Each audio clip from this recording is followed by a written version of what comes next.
The natural gas prices in this country have gone up so much that SNG may become economic. It's also a question of energy security. If we look at resource production ratios, as reported by International Energy Agency, you can see that it is not so good for the United States and North America as a whole. In EU, Europe, we may be in the same situation if we add the former Soviet Union. We are in a comfortable situation, but there are other problems in Europe. I have to make the statement, this is not a cartoon. So, methanation is back on the scene, and there are a number of projects a handful of projects being considered in this country. In China, they need SNG to heat up the big cities, and in Poland, they look at that cartoon or that drawing, and also in Germany, it may come up. In Sweden, biomass, waste wood, would be gasified and used as for SNG for cars in Gothenburg. So, and so on and so on. If you asked me 1.5 years ago, I would say this is crazy, but apparently the world is going to be crazy. So, methanation, as we heard earlier in this session, was started already by Sabatier. It's interesting that he never studied the reverse reaction. He left that to our people. We should notice also that it's not just CO which reacts, it's CO2 also, and you have to adjust the syngas to this module if you will carry out the methanation reactions over group 8 method.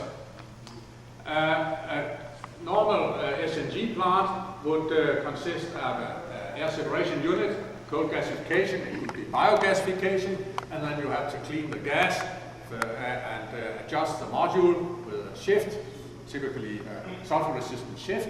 You have a CO2 wash, get H2S out, you can convert that into sulfur by the Claus process, or to concentrated sulfuric acid by the wet sulfuric acid process, and then you have the CO2, which you could sequester or not. And then you have the methanation process downstream. You can also integrate SNG or synfuels in these so-called IGCC plants, and that will create you flexibility if you have to vary the production rate of the electric power. Now, let us come to the subject. The main problem when we have to make SNG is that roughly 20% of the heat or the energy and the syngas ends up as reaction heat. And so it means that it's a challenge to recover that heat as useful energy. That is a key question.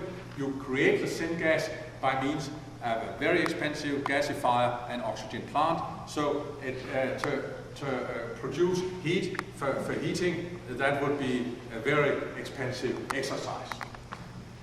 We started that during the energy crisis in the 70s, and we came up with a process. I have to go back to Adam and Eva to explain these things, and that is the reason that we can say we are revisiting these things.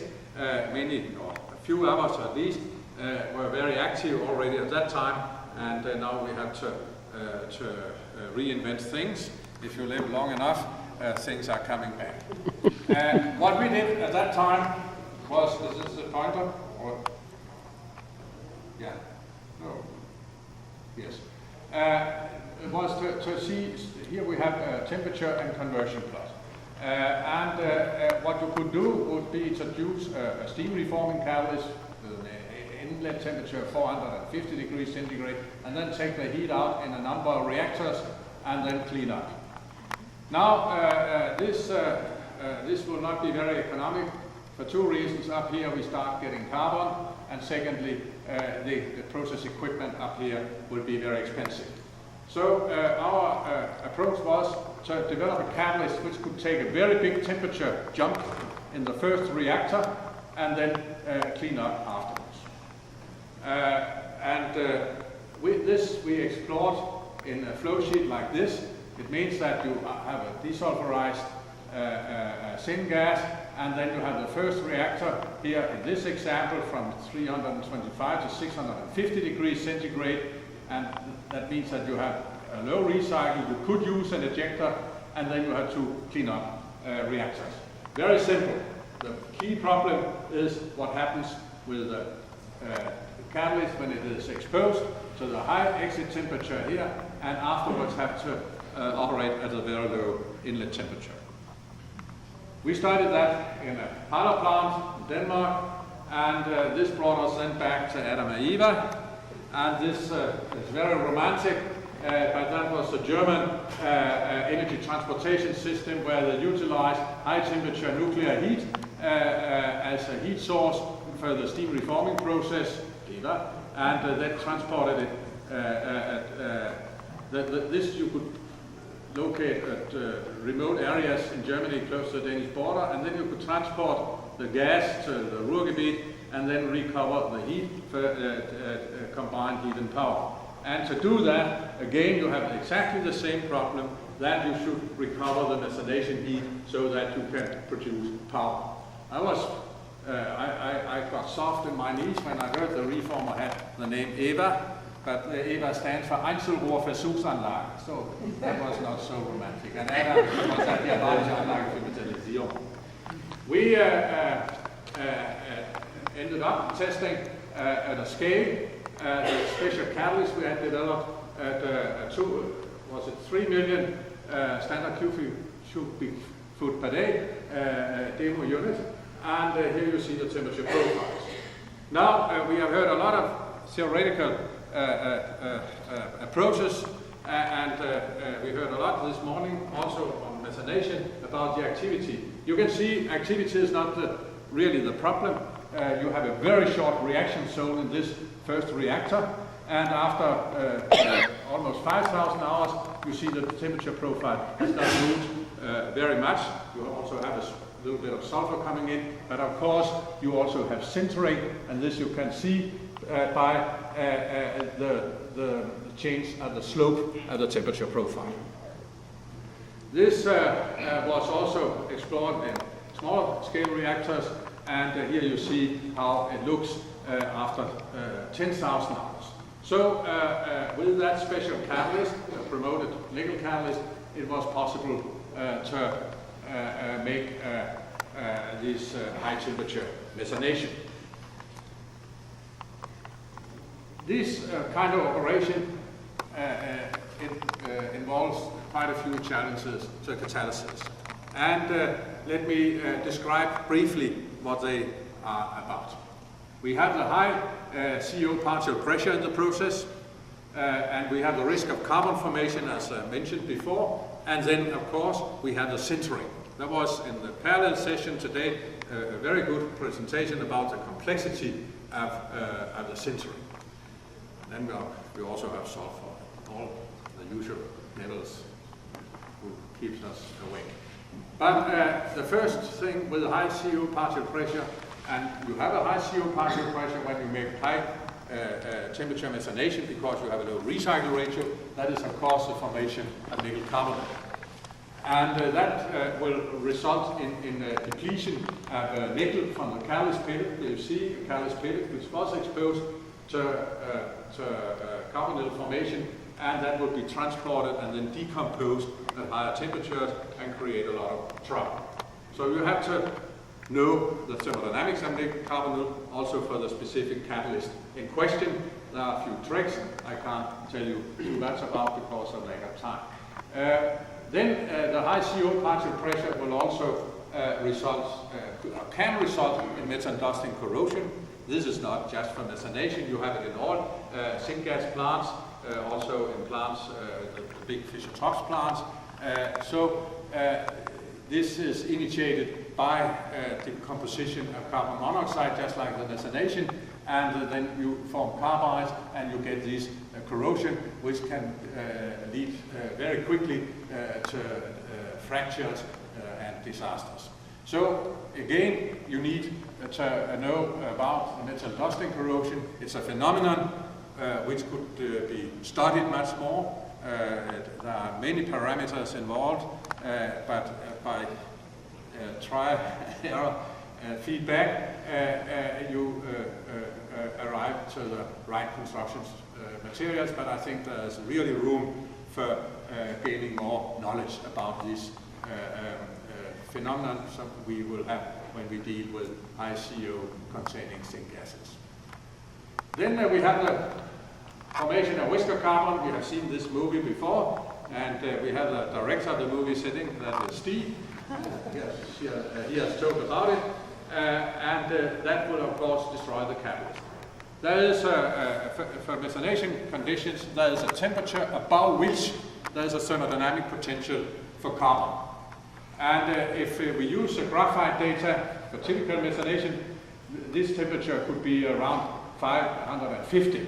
But the thermodynamics for carbon formation depends on the diameter of the whisker, or the carbon fiber, and the carbon fiber has the same diameter as the nickel particle.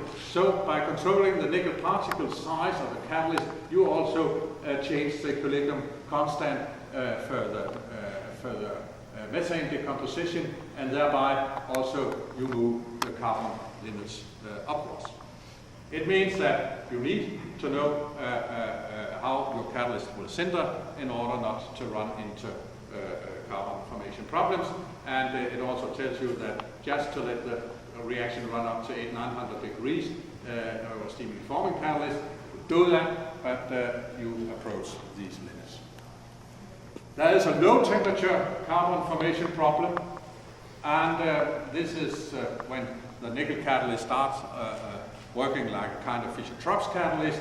Instead of forming the reactive carbon by dissociation of carbon monoxide, that was what Henry Weiss called the alpha carbon, you can have a slow transformation of the carbon to a less reactive surface carbon, which he called beta carbon, and we call the problems created by that the beta deactivation. This conversion of the alpha carbon into this less reactive beta carbon is also promoted by the presence of sulfur. What happens then if you are running at the wrong conditions would be that over time, here 2,000 hours, you will see that the temperature profile will move through the reactor. Simply that you block the nickel surface by a thin layer of this beta carbon. We follow this by simply plotting the length of the reaction zone as function of time, and then you get these linear plots. This is the length of the reaction zone. We had a little bit of a shutdown here. It's a 4,000 hours run. But you can see if you regenerate in hydrogen, you remove all the beta carbon. That is also, if you remember, Henry Weiss and John McCarthy, they made these TPD studies where they put hydrogen over the catalyst and determined the different types of carbon, the alpha and the beta, but you in the reactor, you can simply remove it, and here you see we do it again, and then after final regeneration you can see this is the deactivation we have had because of the sintering and maybe the sulfur. So by proper design, by knowing this phenomenon, you can avoid this. Then if we do that, these are typical profiles where we go in here 330 and up to 700 degrees. This is a starter run. After 100 hours we are here, and then you see after 2,000 hours it has moved a little bit, and this is because of the sintering. If you look at spent catalyst, you can see what happens is that after some time, apparently the DET area and also the hydrogen surface area stabilizes. Also, you get a stabilization of the nickel particle size. This, however, is very rough, and we need to go much more in detail. The key to this process is the sintering up the nickel crystals and to master or to control this sintering process. And I will show two videos illustrating that we have two sintering mechanisms working. The first one will show that these particles will merge with a particle up here. So we have particle migration at 600 degrees. Let us see where that works. Look up there. This is in situ studies in our electron microscope, and it was Thomas Hansen who made these observations. We also, at somewhat higher temperature, and here you should look at these particles here, have an example of the Ostwald widening. That if you look carefully, you will see one of these crystals disappearing. Again, it is under in presence of hydrogen in the in situ electron microscope.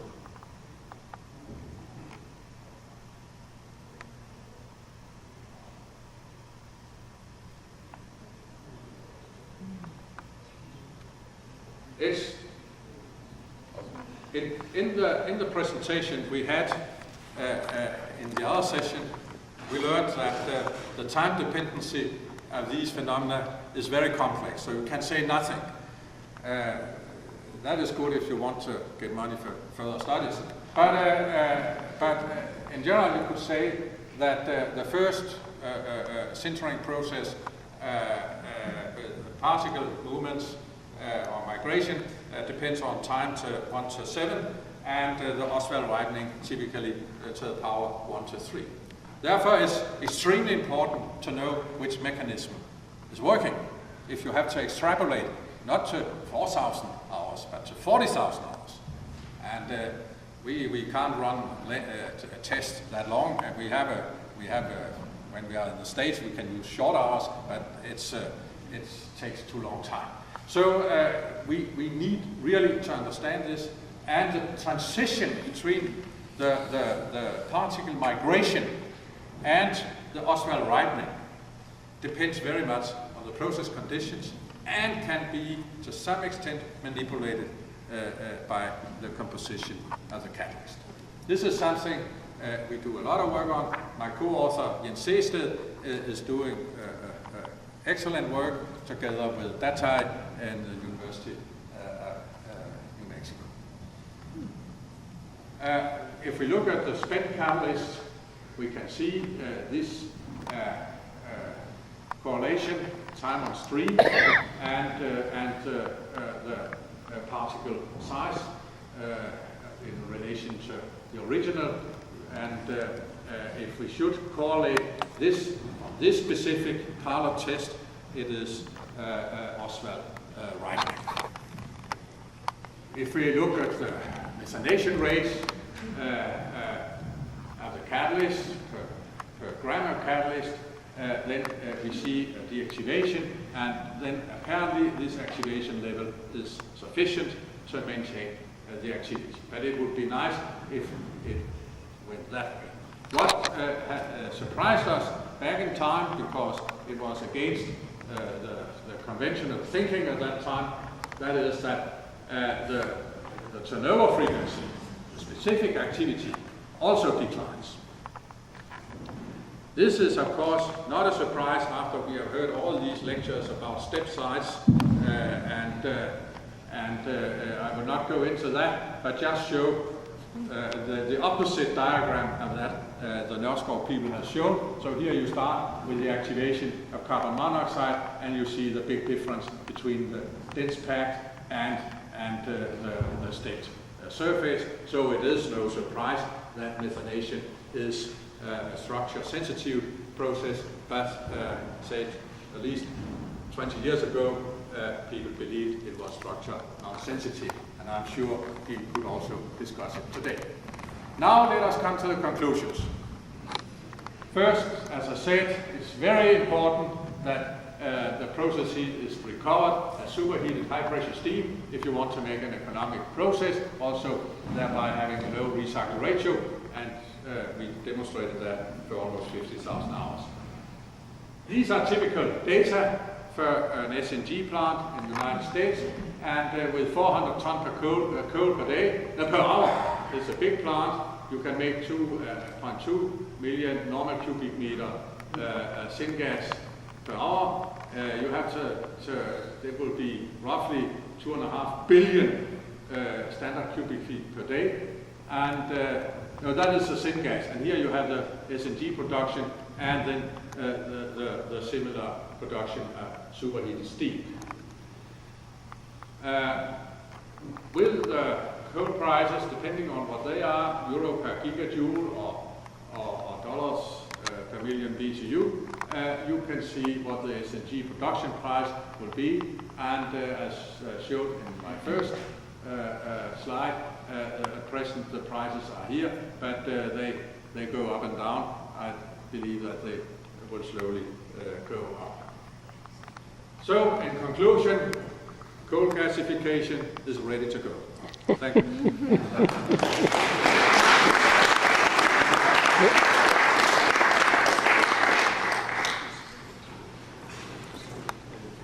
Well, we may need the help of Adam and Eve, you know. Any questions?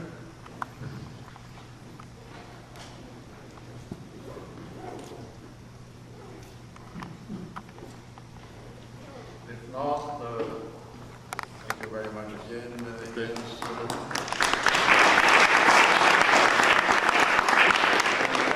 Conclude the session by saying that I believe we had a very interesting day. We went from very fundamental approaches to practical approach and the process. I believe that is absolutely necessary, and I missed perhaps the modeling that I believe can contribute very much.